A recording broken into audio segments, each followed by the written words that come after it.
Hello students, good morning. You are connected with RK Swaj for Mathematics 10 plus 2. Today we are going to discuss about the chapter probability and topic is random variable. What do we mean by random variable? Random variable is a real valued function. क्या होता है random variable? Real valued function होता है.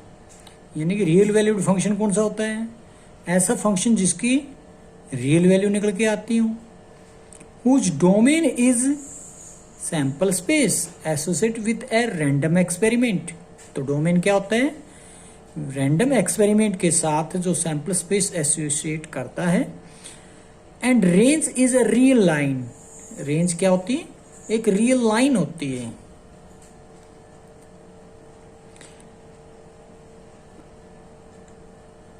और random variable में दो type आएंगी. पहली टाइप है डिस्क्रीट रैंडम वेरिएबल. तो डिस्क्रीट रैंडम वेरिएबल में क्या आएगा? A random variable is said to be discrete. कोई भी random variable discrete random variable बोला जाएगा इफ यदि it take only a finite number of values. कि इसकी फाइनाइट नंबर ऑफ वैल्यूज मिलती हो. For example, in an experiment of tossing a pair of coins. pair of coins का मतलब दो कॉइन है, उनको टॉस किया जा रहा है. If we define the random variable x as the number of head obtained, यानी कि random variable हम x को बोल दें और x क्या चीज है? h obtain करना, value of x बोल सकते हैं हम वहां पर. Then the value of random variable x are क्या क्या रहेंगी? किस चीज में? अगर आप दो क्वाइन को टॉस कर रहे हो तो हो सकता है वहां पर, हो सकता है कि आपको पता ही होगा ट्रिपल टी आ सकती है, मतलब इसमें एक भी हेड नहीं आया तो उस केस में बोलेंगे एक्स की वैल्यू 0. ये एच टी आ जाए या टी एच आ जाए, तो इन दोनों केस में एच एक बार ही आ रहा है तो इसलिए 1-1. और एच एच आ सकता है तो 4 पॉसिबिलिटी आती है. जब दो कॉइन को टॉस करते हो तो आप T T H T T H H H. तो यहां पर इसलिए मैंने लिखा 0 1 1 2. तो कोरस्पॉन्डिंग टू द आउटकम ये दिखाई गई. Thus for a random variable x we have range, यानी कि एक्स की जो रहेगी वो क्या रहेगी? 0 1 2. मतलब एक भी हेड ना आए, एक हेड आ जाए तो एक हेड दो केस में आ रहा है, दोनों हेड आ जाए यानी कि एच एच, इस टाइप से. और दूसरा है कॉन्टिन्यूस रैंडम वेरिएबल. अब ये कॉन्टिन्यूस रैंडम वेरिएबल क्या होता है? A random variable is said to be continuous. कोई भी रैंडम वेरिएबल कॉन्टिन्यूस बोला जाएगा if it assume any possible value between certain limits. कोई भी इट एज्यूम करती है पॉसिबल वैल्यू कोई सर्टेन लिमिट के बीच में. For example, the height of a person chosen at random from a population of 1000 person. क्या कहा गया हाइट इस एग्जाम्पल में? हाइट ऑफ ए पर्सन, एक पर्सन की जो हाइट की बात कर रहा है, जो कि चूज किया गया है रैंडमली. कहां से? Population of 1000 person. जो 1000 पर्सन में से एक चूज किया गया पर्सन को, तो उसमें क्या होता है? उसकी जो हाइट कह रहा है लाइज बिटवीन, लाई करती है 142 एंड 160 cm. सॉरी 140 से 160 cm, यानी कि 140 से 160 सेंटीमीटर के बीच में. मतलब क्या? 142 आ जाए, 143 आ जाए, 141 आ जाए, 148 आ जाए, 150 आ जाए, 151 आ जाए, 158 आ जाए. कहने का मतलब इन दोनों के बीच की बात कर रहा है. तो वो क्या आ गया? एक इंटरवल आ गया ना. तो वही ये बात कर रहा था कि उसकी क्वांटिटी रखी गई है एक इंटरवल के अंदर. 40 से 60 के बीच में क्वांटिटी चला जा रहा है नंबर. उनमें से कोई भी आ जाएगा तो उसको अज्यूम किया जाएगा कि वो पॉसिबल वैल्यूज होने एक सर्टेन लिमिट के बीच बिटवीन है. तो वही ये बात कर रहा था कि कोई एक क्या एग्जाम्पल लिया? हाइट ऑफ ए पर्सन लिया है, यानी कि किसी व्यक्ति की हाइट के बारे में बात कर रहा है जो कि चूज किया गया है, वो जो कि 1000 पर्सन के पॉपुलर में से किया गया है, जो कि लाई करती है उसकी हाइट कहां से कहां तक, 140 cm से 160 cm के बिटवीन। तो और भी एग्जांपल आप ले सकते हो, हाइट की जगह एज के एग्जांपल लिए जा सकते हैं। किसी की एज जो है मान लीजिए 40 साल से 60 साल के बीच में बात कर रहे हैं, तो वो भी तो एक कॉन्टिन्यूस रैंडम वेरिएबल हो सकता है। वेट आ सकता है कि किसी का 50 केजी से 80 केजी के बिटवीन बात करें, एक्सेट्रा।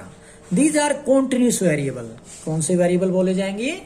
कॉन्टिन्यूस वेरिएबल बोले जाएंगे।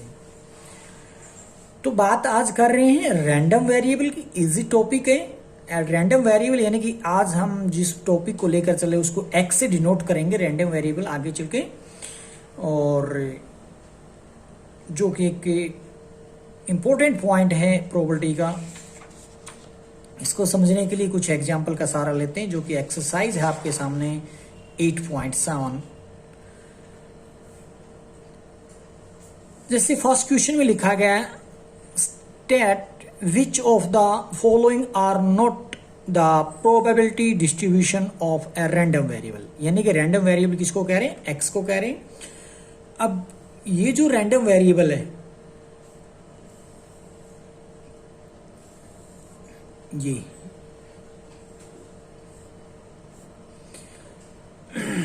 तो इसके अंदर जो प्रोबेबिलिटी डिस्ट्रीब्यूशन कौन सा नहीं है, तो ये हमारे से प्रश्न किया गया है। तो सबसे पहले मैं बात करूंगा यहाँ पे, जो जितनी भी प्रोबेबिलिटी दे रखी होंगी, चाहे वो 0 के लिए हो, 1 के लिए हो, 2 के लिए, सबको ऐड करके देख लो। अगर 1 आ रहा है तो ठीक है, 1 से लेस आ रहा है तो गलत है, 1 से ग्रेटर आ रहा है तब भी गलत है। यानी कि सबका सम 1 आना चाहिए। दूसरी बात, किसी की भी वैल्यू नेगेटिव नहीं होनी चाहिए। जैसे कि मान लीजिए यहां पर वैल्यू दे देता हूं माइनस के 0.2, तब भी नहीं मिलेगा। या फिर किसी की वैल्यू, एक अकेले की वैल्यू, यानी कि 1 के लिए अगर वो बात करे 1 से ग्रेटर चली जाए, तब भी वो तो जो होगा डिस्ट्रीब्यूशन नहीं होगा, रैंडम वेरिएबल का प्रोबेबिलिटी डिस्ट्रीब्यूशन नहीं बोला जाएगा। अब अगर मैं इसकी बात करूं, एक एग्जांपल और आपके सामने, x के लिए 0, 1, 2, 3, 4 है, और प्रोबेबिलिटी ऑफ x की बात करेंगे तो 0 के लिए 0.1 है, 1 के लिए 0.5 है, 2 के लिए 0.2 है, 3 के लिए माइनस के 0.1 है, 4 के लिए 0.3 है। तो इस तरीके से हमारे से पूछा गया प्रोबेबिलिटी डिस्ट्रीब्यूशन के बारे में। तो कौन सा प्रोबेबिलिटी डिस्ट्रीब्यूशन है, कौन सा नहीं है, ये हमने जवाब देना है। ये देखिए, यहां पे भी एक प्रोबेबिलिटी डिस्ट्रीब्यूशन बना दिया हमने। ये यहां पर जो वैल्यू ली है x की 3, 2, 1, 0, -1 है। अब 3 के लिए उसकी प्रोबेबिलिटी बनी है 0.3, 2 के लिए प्रोबेबिलिटी बनी 0.2, 1 के लिए 0.4, 0 के लिए 0.1 और -1 के लिए 0.05। तो अभी अभी मैंने जो बात की थी कि सबका सम, जो प्रोबेबिलिटी इवेंट है उन सब का सम 1 होना चाहिए। ऐड करके देखें तो किसी की प्रोबेबिलिटी 1 से ग्रेटर नहीं होनी चाहिए और किसी की प्रोबेबिलिटी नेगेटिव नहीं होनी चाहिए। तो चेक करते हैं पहले फर्स्ट के बारे में। तो x की वैल्यू थी 0, 1, 2। 0 के लिए प्रोबेबिलिटी 0.4, 1 से ग्रेटर नहीं है, चलेगा। 1 के लिए x की वैल्यू अगर 1 होगी तो उसकी प्रोबेबिलिटी उस केस में मिलेगी 0.4, ये भी चलेगी। और x की वैल्यू 2 होती है तो उसकी प्रोबेबिलिटी बोली गई है 0.2, ये भी चलेगा। ठीक है, अब इनको ऐड भी करके देख लेते हैं। अगर 1 आता है तो बोल देंगे yes, probability distribution random variable का है ये। तो ऐड करते हैं तो 1 आ रहा है, क्योंकि आप देख पा रहे होंगे 2, 0.2, 0.4, 0.4, तो इनको ऐड करेंगे तो 1 आएगा। 1.0 कहने का मतलब, तो इसका मतलब ये है।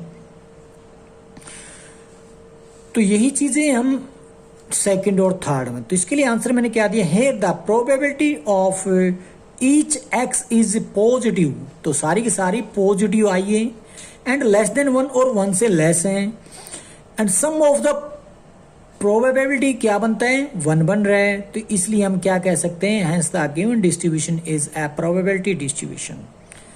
तो ये क्या चीज है, प्रोबेबिलिटी डिस्ट्रीब्यूशन मान लेंगे हम इसको। सेकंड में क्या सारे के सारे जितने भी सबकी इवेंट की जो प्रोबेबिलिटी निकाली गई है, 0 के लिए, 1 के लिए, 2 के लिए, 3 के लिए, 4 के लिए, अब सब की सब पॉजिटिव होनी चाहिए, 1 से लेस होने चाहिए, सबका 1 अगर मैं करके देखूं तो वो भी 1 आना चाहिए। तो देखते हैं, तो पॉजिटिव पॉजिटिव पॉजिटिव, बट ये नेगेटिव आ गया, तो ये बात तो कट गई हमारी, तो इसका मतलब प्रोबेबिलिटी डिस्ट्रीब्यूशन नहीं हो सकता। तो हम इसके लिए क्या देंगे, probability of x is equal to 3 is -0.1 which is negative. क्या आ रही है, नेगेटिव आ रही है। Thus the given distribution is not a probability distribution, ये प्रोबेबिलिटी डिस्ट्रीब्यूशन नहीं हो सकता। क्यों, क्योंकि 3 बातों में से कोई भी बात अगर कट जाती है तो उस केस में हम बोलेंगे it is not a probability distribution. तो 3 बातें फिर याद दिला दूं, जो प्रोबेबिलिटी ऑफ x निकालोगे वो सारी की सारी पॉजिटिव आनी चाहिए जैसे फर्स्ट में आई थी। दूसरा, किसी की भी कहने का मतलब नेगेटिव नहीं आनी चाहिए प्रोबेबिलिटी, और 1 से ग्रेटर भी नहीं होना चाहिए। किसी की भी इवेंट यानी 0 के लिए, 1 के लिए, 2 किसी x की वैल्यू के लिए कि उसकी प्रोबेबिलिटी निकालते हैं तो 1 से ग्रेटर भी नहीं होनी चाहिए और नेगेटिव भी नहीं होनी चाहिए। और उनका तीसरा काम करके देखें, ऐड करके देखेंगे, अगर वो 1 आ रहा है तो उस केस में हम बोल देंगे यस प्रोबेबिलिटी डिस्ट्रीब्यूशन है। अगर 1 से ग्रेटर आ जाए या 1 से लेस रह जाए तब भी वो प्रोबेबिलिटी डिस्ट्रीब्यूशन नहीं रहेगा। वैसे एक बात हमने यहाँ नेग्लेक्ट करने के लिए बताया कि इसकी x के वैल्यू 3 के लिए इसकी वैल्यू क्या आ रही प्रोबेबिलिटी की, नेगेटिव आई है। तो नेगेटिव तो किसी की प्रोबेबिलिटी होती ही नहीं है, तो बात हमने यहीं पे काट दी। तो आगे के लिए जो मैं बात कर रहे थे, ऐड करके देखते हैं, ऐड करके देखते हैं। तो उस केस में हम नहीं देखेंगे भले ही उसका 1 आ रहा हो ऐड, देखियो अब यहाँ पर करके देखते हैं ऐड, वैसे 1 आने की संभावना है यहाँ पे। तो उस केस में हम नहीं कहेंगे कि 1 आ रहा था ये प्रोबेबिलिटी डिस्ट्रीब्यूशन है, क्योंकि 0.1 नेगेटिव है, 0.1 पॉजिटिव, इससे कैंसिल हो जाएगा, बचेगा 0.5, 0.2, 0.3। इनको ऐड कर रहे हैं तो 1 आ रहा है, तो इसका मतलब ये नहीं कहूंगा कि बाकी कंडीशन अगर ट्रू है तो ये प्रोबेबिलिटी डिस्ट्रीब्यूशन है। तो तीनों बातों में से कोई भी एक बात अगर आ जाती है, उसकी काट देती है उस बात को, तो इसका मतलब प्रोबेबिलिटी डिस्ट्रीब्यूशन नहीं है। ठीक है, नेक्स्ट की बात करते हैं। पॉजिटिव है, पॉजिटिव है, पॉजिटिव है, पॉजिटिव है, पॉजिटिव है, और क्या 1 से ग्रेटर है कोई, नहीं, 1 से लेस है। ठीक है जी, अब इनको ऐड भी करके देख लो, तीसरी बात आ रही है। तो सबसे पहले देखें कोई नेगेटिव तो नहीं, उसके बाद देखें कोई 1 से ग्रेटर तो नहीं है, उसके बाद देखेंगे सबका एडिशन 1 आना चाहिए।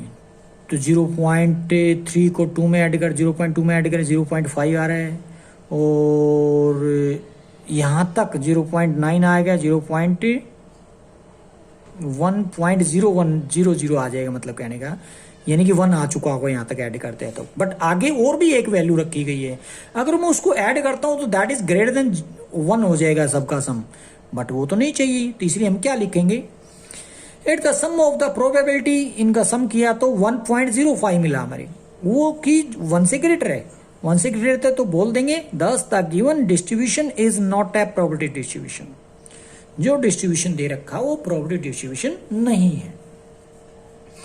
तो याद रखना है कि 3 बातें के लिए बोला गया है। 3 बातें कौन सी हैं उसमें, सबसे पहली तो कोई भी प्रोबेबिलिटी इसमें नेगेटिव नहीं आनी चाहिए, दूसरी 1 से ग्रेटर नहीं आना चाहिए रिजल्ट किसी के भी प्रोबेबिलिटी का, और ऐड करके देखते हैं सभी को, अगर वो 1 आता है तो प्रोबेबिलिटी डिस्ट्रीब्यूशन है, अदरवाइज नहीं है।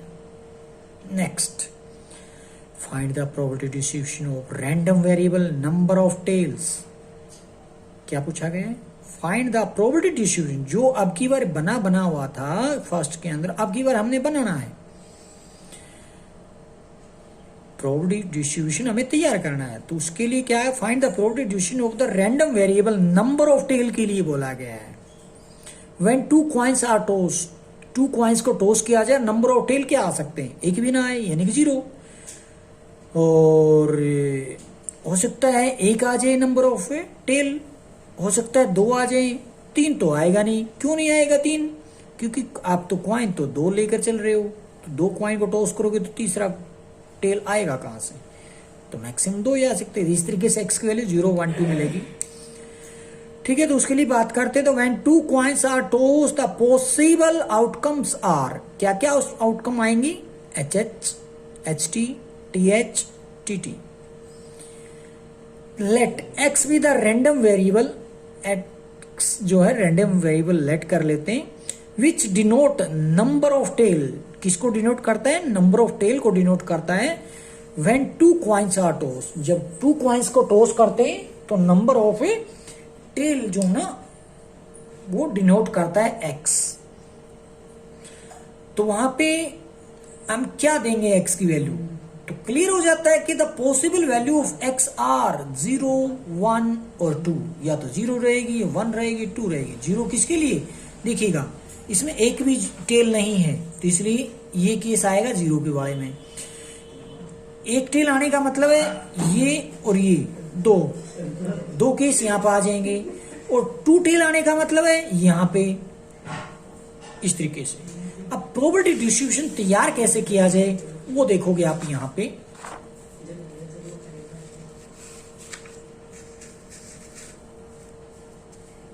जैसे फर्स्ट में बनाया था बिल्कुल वैसे ही चलेगा, आप डायरेक्टली ये भी बना सकते हो इस तरीके से।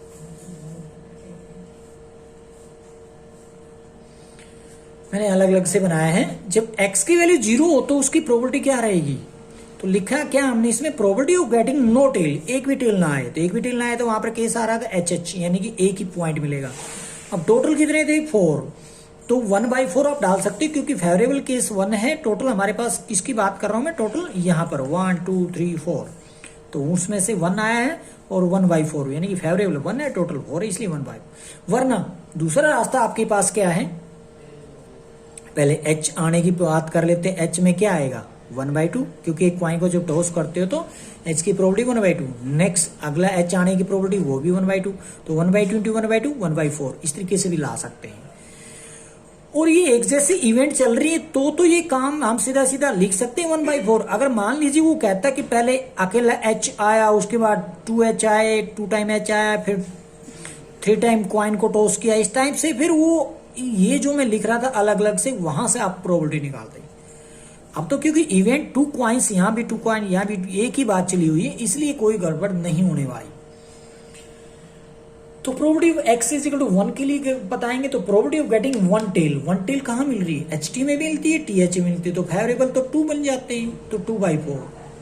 वरना अभी मैंने बात की क्या किया था, इस तरीके से कैसे निकाल सकते हो। h के लिए प्रोबेबिलिटी बनेगी 1/2, टेल के लिए 1/2 ऐड कर दें, टेल के लिए 1/2, h के लिए इंटू में डाल दें 1/2, तो 1/4 प्लस 1/4 कितना हो जाता है, 1/4 प्लस 1/4 दैट इज 2/4। 2/4 को आप लिख सकते हैं 1/2, तो ये भी वही निकला है, आप इस तरीके से भी निकाल सकते हैं। तो अब हम डायरेक्ट लिख रहे हैं probability of x is equal to 2 probability of getting 2 tails. 2 tails में केस आ रहा है अपने पास टेल, तो वहां पर अगर हम प्रोबेबिलिटी की बात करें तो केस फेवरेबल की बात करें तो 1 आ रहा है, टोटल अपने पास 4 है, तो 1/4 आप डायरेक्टली लिख सकते हो, वरना 1/2 इंटू 1/2, तब भी आपका आंसर 1/4 आएगा। Hence the required probability distribution is, actual में हमने ये वैल्यूज तो निकाल ली, एक तरीके से काम हमने पूरा कर दिया है, तो उसमें आप यहाँ पे जो प्रोबेबिलिटी डिस्ट्रीब्यूशन तैयार करना हमने वो जरूर करके दें। तो प्रोबेबिलिटी डिस्ट्रीब्यूशन यानी कि x की वैल्यू 1 0 1 2 मिलेगी, 0 1 2। तो प्रोबेबिलिटी ऑफ x जब 0 हो तो x की प्रोबेबिलिटी 1/4 आई, और x की वैल्यू 1 हो तो probability of x equal to 1 की वैल्यू 1/2 आई है, और x की वैल्यू 2 है तो probability of x is equal to 2 की वैल्यू 1/4 आ रही है, तो मैंने 1/4। ये है प्रोबेबिलिटी डिस्ट्रीब्यूशन। तो क्या मुश्किल लग रहा है आपको?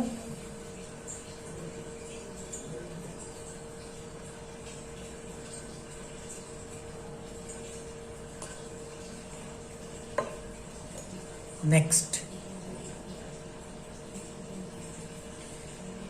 find the probability distribution of the number of tails। क्या पता लगाना है, प्रोबेबिलिटी डिस्ट्रीब्यूशन लगाना, जैसे आपने सेकंड में किया था उसी तरीके से आप यहाँ पे काम करेंगे, जो कि किसके लिए बात कर रहे हैं, नंबर ऑफ टेल की। आप कहोगे पीछे भी तो वही बात कर रहा था, नंबर ऑफ टेल, बिल्कुल। When 3 coins are tossed simultaneously, यहाँ तक तो स्टेटमेंट वही चल रही थी, बट आगे जाके इसने थोड़ी सी बात बदल दी। वहां पर सेकंड सम में 2 कॉइन्स को टॉस किया जा रहा था, बट थर्ड के अंदर 3 कॉइन को टॉस किया जा रहा है। और एक और पार्ट है इसका, find the probability distribution of the number of tail in 4 tosses of a coin. क्या 4 टॉसेज ऑफ ए कॉइन, यहां पर 3 कॉइन्स की बात कर रहे हैं, यहां पर 4 कॉइन्स की बात कर रहे हैं, और सेकंड में था 2 कॉइन्स। तो देखिए क्या चेंज आ रहा है। सबसे पहले हम सैंपल स्पेस की बात कर लेते हैं ताकि अच्छे से समझ आ जाए। जब 3 कॉइन्स को टॉस करते हैं तो क्या आएगा सैंपल पॉइंट, तो सैंपल पॉइंट में आएंगे TTT, TTH, THT, HTT, THH, HTT, sorry HTH, HHT, HHH। कब आ रही है? When 3 coins are tossed, तो पॉसिबल आउटकम ये रहेंगी। ठीक है जी, तो x को लेट कर लेते हैं, क्या denote the random variable number of tail. x क्या चीज है? नंबर ऑफ टेल के लिए बात कर रहा है। When 3 coins are tossed simultaneously, clearly the possible value of x, जो x की जो वैल्यू रहेगी, किसकी बात कर रहे हो? नंबर ऑफ टेल की बात की थी। तो नंबर ऑफ टेल हो सकता है एक भी ना आए, जैसे इधर से बात करूं, यानी कि 0 बोलेंगे। फिर यहां पर नंबर ऑफ टेल 1 2 3, इन तीनों केस में यहां पर तो 0 है, यहां पर 1 है टेल की, यहां पर 2 रहेगी तीनों में, और यहां पर 3 रहेगी, यानी कि 3 यहां पे है, 2 यहां पे है, 1 यहां पे है, 0 यहां पे है। तो 0 1 2 3 x की वैल्यू हो जाएगी। तो वही मैं लिख रहा हूं, clearly the possible value of x are 0 1 2 3। आप डायरेक्टली भी निकाल सकते हैं, बना सकते हैं प्रोबेबिलिटी डिस्ट्रीब्यूशन, उसके लिए आप अलग अलग से भी काम कर सकते हैं, जो मैंने अलग अलग से किया है। क्या है वो? Probability x is equal to 0, तो x इज इक्वल टू 0, तो एक ही इवेंट आ रही है अपने पास, तो 1 बाय टोटल कितनी आई थी? 8, तो 1 बाय 8 डायरेक्टली लिख सकते हैं, वरना मैं थोड़ी देर पहले भी बात करके आया यहाँ पे, अब अलग अलग से भी निकाल सकते हैं। अलग होने का मतलब पहले h की निकाले, एक बार कॉइन को टॉस किया, फिर दूसरी कॉइन को टॉस किया, फिर तीसरी कॉइन को टॉस किया, तो एक्चुअल में 1/2 इंटू 1/2 इंटू 1/2 क्या मिलेगा आपको? 1/8 ही तो मिलेगा। ठीक है, अब ये साइमल्टेनियसली चला हुआ है, तो इसलिए कोई गड़बड़ नहीं होने वाली। आप डायरेक्टली लिख सकते हैं 1/8। क्यों? क्योंकि इसमें फेवरेबल केस 1 मिला, टोटल अपने पास 8 है, इसलिए। तो प्रोबेबिलिटी ऑफ x इज 1 के लिए बात करें तो probability of getting 1 tail, 1 tail के लिए मैंने कितनी इवेंट बताई थी? 1 2 3 है ना, तो 3/8 हो जाएगी, इसलिए मैंने डायरेक्टली लिख दिया 3/8। x इज 2 के लिए प्रोबेबिलिटी निकालते हैं, यानी कि 2 का मतलब क्या है? प्रोबेबिलिटी ऑफ गेटिंग 2 टेल की बात कर रहे हैं, तो कितनी इवेंट आ रही है? 3 आ रही है, तो टोटल 8 आप मानते हैं, फेवरेबल में 3 आ गई, तो 3/8 आ जाएगा। Probability of x is 3, probability of getting 3 tails, 3 tail में कौन सा है? एक ही इवेंट आ रही है, टेल टेल टेल, तो इसलिए 1/8 हो जाएगा। Hence the required probability distribution is x की वैल्यू 0 1 2 3 के लिए 0 के लिए 1/8 आ रहा है, 1 के लिए 3/8 आ रहा है, 2 के लिए 3/8 आ रहा है, 3 के लिए 1/8 आ रहा है। ये था जब आप 3 कॉइन्स को टॉस करते हैं, उस केस में प्रोबेबिलिटी डिस्ट्रीब्यूशन। अब आप देखेंगे when 4 coins are tossed, जब आप 4 कॉइन को टॉस करते हैं तो पॉसिबल आउटकम कौन से रहेंगे, पहले वो लिखना चाहेंगे हम। शायद आपने ये चीजें +1 में सैंपल स्पेस बनाते इस टाइम लिखी होंगी, तो वही चीज यहाँ पे है। तो पहले तो आपको सैंपल पॉइंट कौन कौन से मिलेंगे वो देखोगे आप, चारों में हेड आ जाए या एक बारी टेल आ जाए, फर्स्ट सेकंड थर्ड और फोर्थ पे, यानी कि सारे के सारे 1 टेल की बात कर रहा है।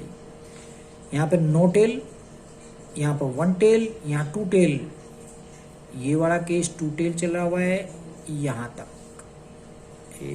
यहाँ पे कितने आएंगे? 6 आते होंगे, 7,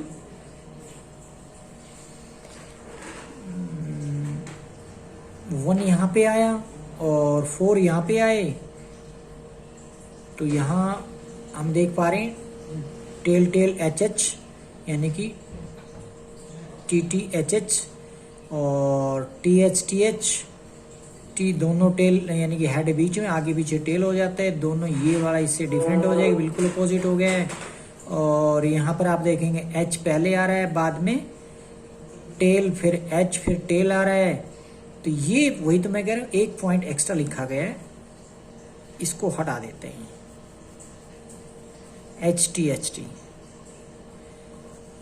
तो 6 आने चाहिए ना, 1 2 3 4 5 एंड 6 मिल गए। अब आप 2 टेल की जगह 3 टेल पर चले जाएंगे, देखोगे 3 टाइम टेल है, ये भी 3 टाइम टेल है, ये भी 3 टाइम टेल है, ये भी 3 टाइम टेल है, ये 4 आने चाहिए। तो 1 2 3 4 ठीक है जी।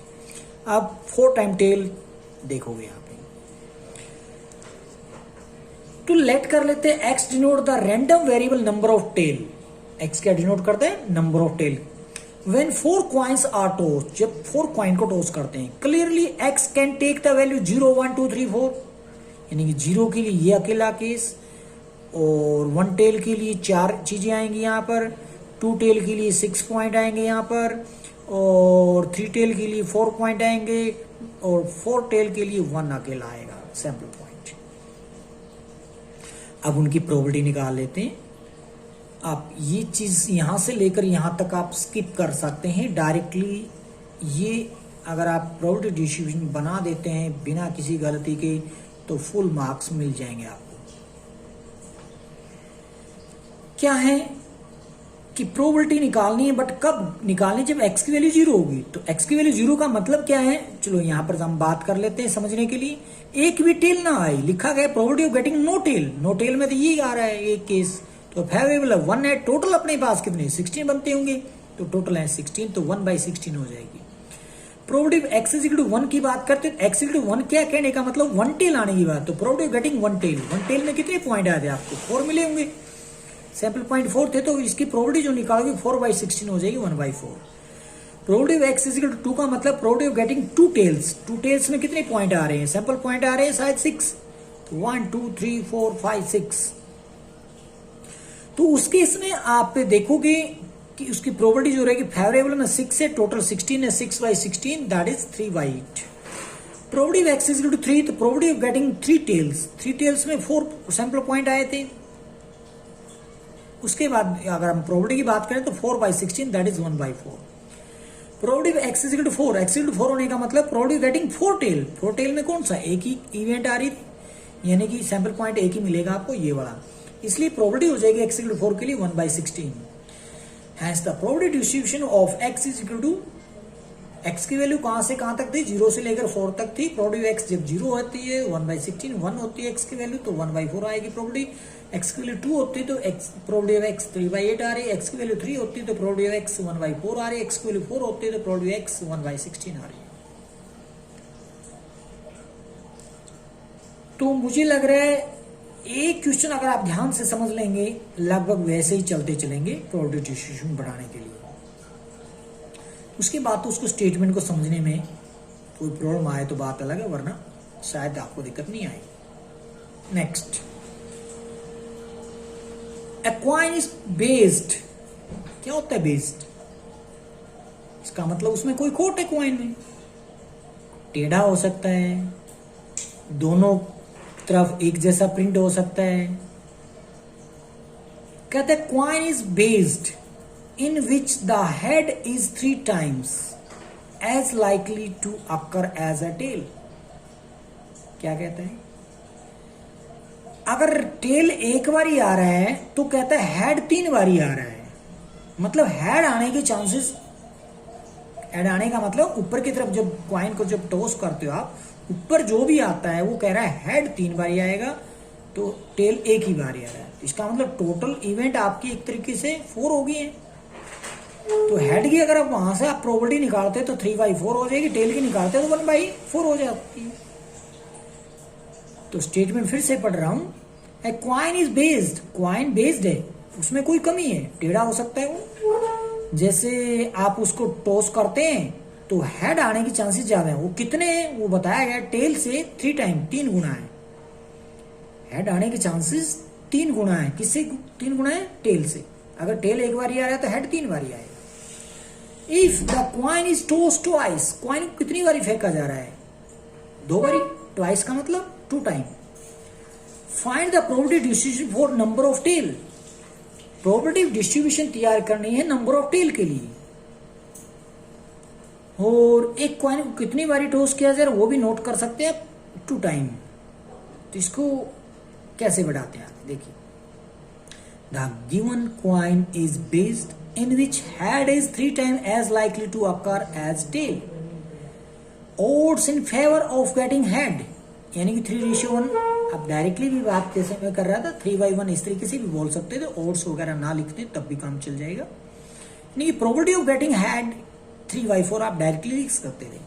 फिर भी हमने odds के बारे में बात की, क्योंकि क्वाइन को बेस बताया गया है, उस बेस होने के नाते in which head is 3 times as likely to occur as tail, इसलिए odds in favor of getting head is are 3:1 है।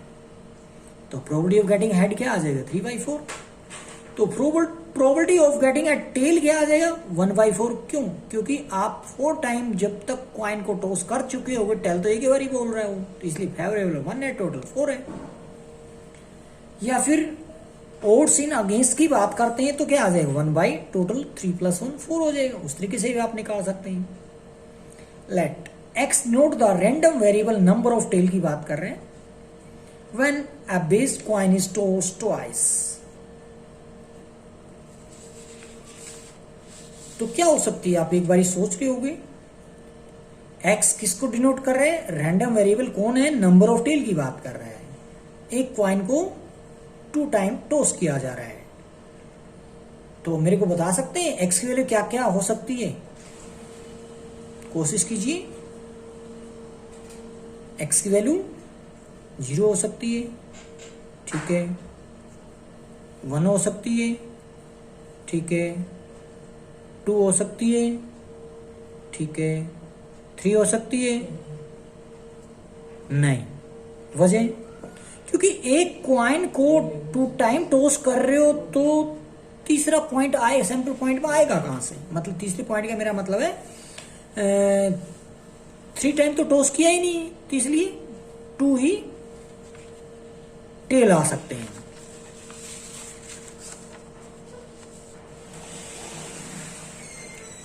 अब इस चीज को हम आगे बढ़ा रहे हैं।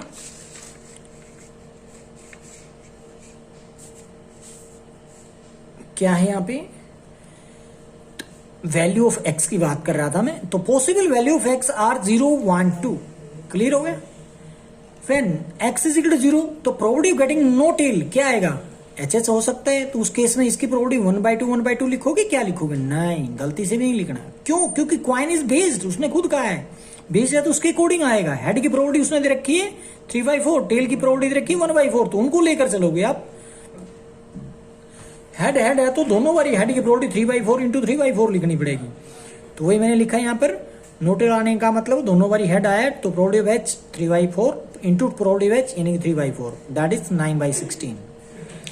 Probability of x is equal to 1 की भी बात कर रहे हैं तो एक बारी यानी कि 1 आने का मतलब है टेल एक बार ही आ रहा है, तो 2 सैंपल पॉइंट मिलेंगे। कौन कौन सी, HT आ सकते हैं, TH आ सकता है। तो प्रोबेबिलिटी ऑफ गेटिंग 1 टेल की केस में 2 सैंपल पॉइंट मिले, दोनों के लिए अलग अलग से निकालेंगे और दोनों को ऐड कर देंगे। कैसे, probability of H into probability of T plus probability of T into probability of H। अब सबसे पहले प्रोबेबिलिटी ऑफ H 3/4 है इंटू प्रोबेबिलिटी ऑफ T 1/4 है प्लस प्रोबेबिलिटी ऑफ T 1/4 है इंटू प्रोबेबिलिटी ऑफ H 3/4 है। दोनों को ऐड करोगे तो 6/16। Probability of x is equal to 2, probability of getting 2 tails, किसकी बात कर रहे हैं, प्रोबेबिलिटी ऑफ गेटिंग 2 टेल की बात कर रहे हैं। तो टेल आ रहा है तो टेल की प्रोबेबिलिटी की बात करें इंटू में टेल की प्रोबेबिलिटी, तो दैट इज 1/4 इंटू 1/4 1/16। तो इनको हमने 6/16 था, इसको भी हमने कट नहीं किया। इसमें क्या फायदा होगा, पहले तो एक बार लिख लेते प्रोबेबिलिटी डिस्ट्रीब्यूशन क्या बनता है।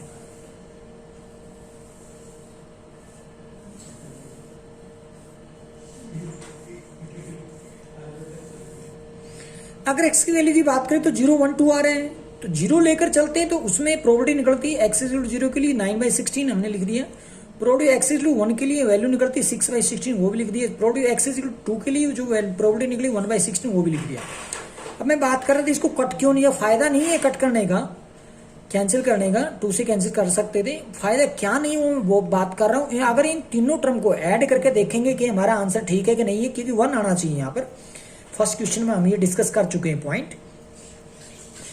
अब कैसे मैं फायदा बोल रहा था इसको कट ना करने का, मैं ये कह रहा हूं अगर आप इनको ऐड करेंगे तो एलसीएम 16 आ रहा है, तो सबका एलसीएम 16 सेम है, तो ऊपर ऊपर का यानी कि न्यूमरेटर को ऐड कर लो, अगर वो 16 आ रहा है तो क्लियर है कि 1 आएगा इनका एडिशन। तो 9 + 6 15 होता है, 15 में 1 ऐड करो 16, 16/16 क्या होता है 1। इसलिए ये पता लगाना कि हम जो काम कर रहे हैं प्रोबेबिलिटी डिस्ट्रीब्यूशन हमारा सब ठीक है कि नहीं, आप उसके लिए क्या चेक करेंगे, सबका रिजल्ट का जो प्रोबेबिलिटी के लिए बात कर रहे थे तो उनका ऐड करके देखो तो वो 1 आना चाहिए था, यानी कि 9/16 + 6/16 + 1/16। और ये बात हम पहले ही कर चुके हैं, कोई भी इवेंट की यानी कि 0 हो 1 हो 2 किसी भी केस में प्रोबेबिलिटी नेगेटिव नहीं आ सकती, 1 से ग्रेटर नहीं आ सकते। 2 पॉइंट हमने डिस्कस कर ही लिए, उससे भी हम थोड़ा सा एक बार देख लेंगे, जज कर लेंगे हम अपने आंसर को, कहीं 1 से ग्रेटर तो नहीं, कहीं नेगेटिव आंसर तो नहीं आया है। इसलिए तो सबको ऐड करके देखेंगे तो वो भी 1 आना चाहिए, तो इसलिए हमें क्लियर हो गया कि ये रिजल्ट सही है। Thank you.